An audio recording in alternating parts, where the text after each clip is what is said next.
یہ دعا مانگ سکتے ہیں کہ یا اللہ رسول اللہ صلی اللہ علیہ وآلہ وسلم کے وسیلے سے ہمارا یہ کام ہو جائے. اس طرح کا کوئی طریقہ نبی الاسلام نے تعلیم نہیں فرمایا. نبی الاسلام نے یہ تعلیم فرمایا کہ آپ نے اللہ کا ذکر اور دروشی پڑھ کے دعا مانگنی ہے. جامع ترمذی میں حدیث ہے تو آپ محروم نہیں لوٹائے جائیں گے.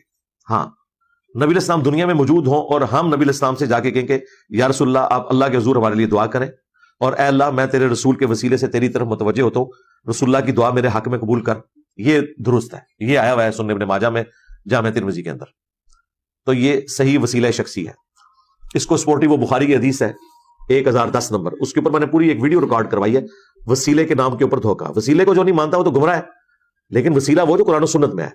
اس میں 1010 نمبر حدیث ہے 1010 صحیح بخاری میں کہ حضرت عمر رضی اللہ تعالیٰ عنہ اپنے دور خلافت میں جب قحط پڑ جاتا تو رسول اللہ کے چچا عباس بن عبد المطلب کو لے کر آتے صلاۃ الاستسقاء کے بعد, ان سے دعا کرواتے انا کننا نتوسل الیک بنبینا, اے اللہ پہلے ہم تیرے نبی کے وسیلے سے تیری طرف متوجہ ہوتے تھے اور تو ہم پر بارش نازل فرماتا تھا. اب ہم تیرے نبی کے چچا کو لے کے آئے, ان کی دعا کی برکت سے بارش نازل فرما.